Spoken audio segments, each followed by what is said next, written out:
Hey, good morning.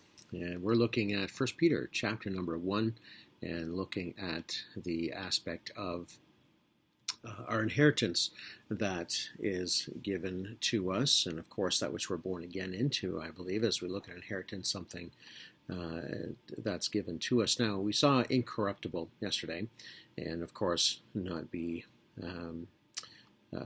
decayed, putrid. That's one part, what it is not. Second of all, today we will look at defiled. Is not defiled. So the word defile means to sully, to mar, to spoil, to desecrate, or to profane. Right? So as we look at something that's profaned or profane something that's sacred, right?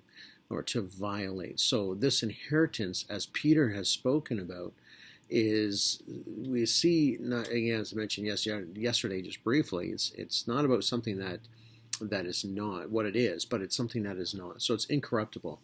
And as we see, again, everything on the earth themselves is in the seeds of decay and death, but we find it's undefiled.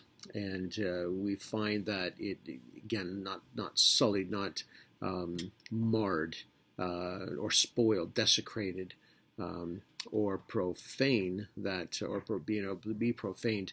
Now in Leviticus chapter number, through the Old Testament as God's talking to Israel, he spoke to them often about not being defiled with the gods that the other nations around them worshipped and so on, and staying pure. Be holy, Leviticus.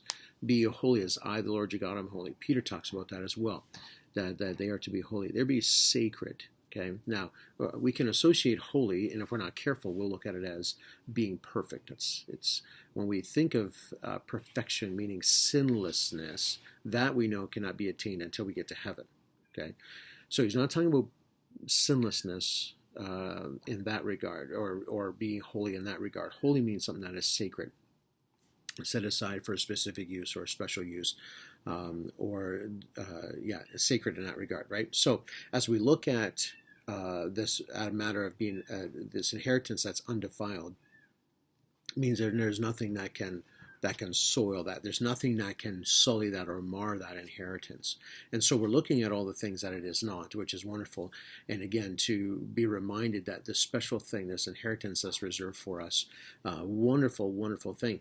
And Peter, writing to the believers, wanted to encourage them of this inheritance that they'll have, that won't in any way, shape, or form be contaminated or made to go bad in any way. So remember the Lord speaking about laying up for ourselves treasures in heaven, right?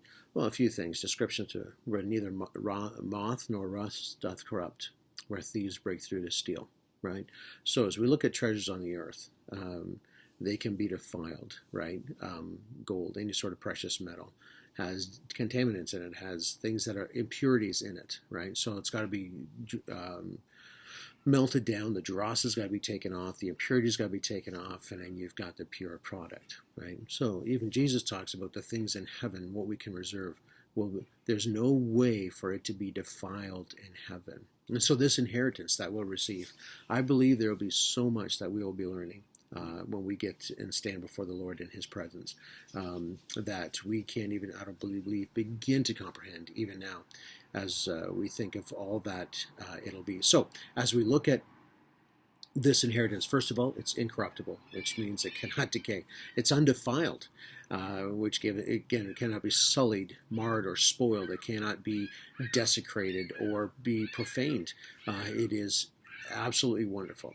And so we'll continue our list here tomorrow. Have a great day. We'll see you tomorrow.